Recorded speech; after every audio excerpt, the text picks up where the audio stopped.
সংবাদ সংগ্রহের ময়দানে ঝুঁকি আর অনিশ্চয়তার মধ্যে প্রতিদিন কাজ করেন সাংবাদিকরা।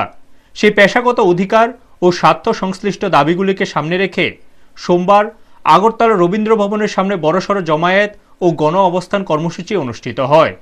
এই কর্মসূচিতে রাজ্যের বিভিন্ন প্রান্ত থেকে সাংবাদিকরা অংশ নেন।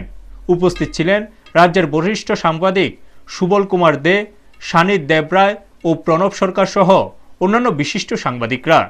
সাংবাদিকদের বিভিন্ন দাবি দাওয়া নিয়ে প্রায় 3 ঘন্টা ধরে শান্তিপূর্ণ গণ অবস্থান চলে।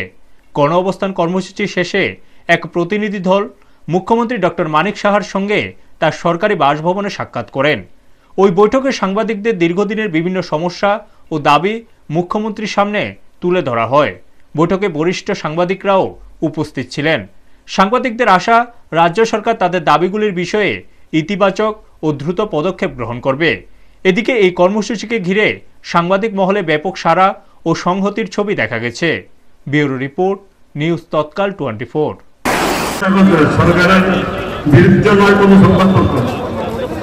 সংবাদপত্র তার দায় নিয়ে পালন করছে, তার দায়িত্ব পালন করছে, মানুষের অধিকার সম্পর্কে মানুষের সচেতন করছে। সুতরাং সংবাদপত্রকে বিরোধী অংশ বলে ভেবে দেওয়ার কোনো প্রয়োজন নেই। এই সংবাদপত্রে যারা সংবাদপত্রের জন্যই এই সাংবাদিকদের আন্দোলনের জন্য আজকে যারা এরা যে শাসন করতেন তাদেরকে এই কথাটা মনে রাখা উচিত। সাংবাদিকদের আন্দোলন থেকেই এই সরকারটা এই রাজ্যে প্রতিষ্ঠিত হয়। আর যেসব দাবি দেওয়া সম্বন্ধে আমি দেখলাম এখানে অনায়াসে সম্ভব না। এই আমাদের মতো রাজ্যে সাংবাদিকরা যে আর্থিক কোন অবস্থা আছে ওই লেভেলের একটা নেই। আমি ন্যাশনাল মিডিয়া ফাউন্ডেশনের ভাইস প্রেসিডেন্ট, সারা ভারতবর্ষে কোথায় কি হয় আমি খবর পাই। আমাদের ত্রিপুরার মতন সাংবাদিকরা এই দুরবস্থার মতো কোনো রাজ্যে নেই।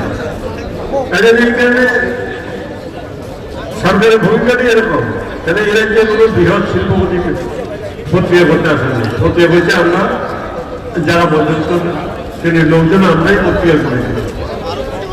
আমরা খেয়ে না খেয়ে এই জায়গায় সরকারের এই দিকটা চিন্তা করা উচিত।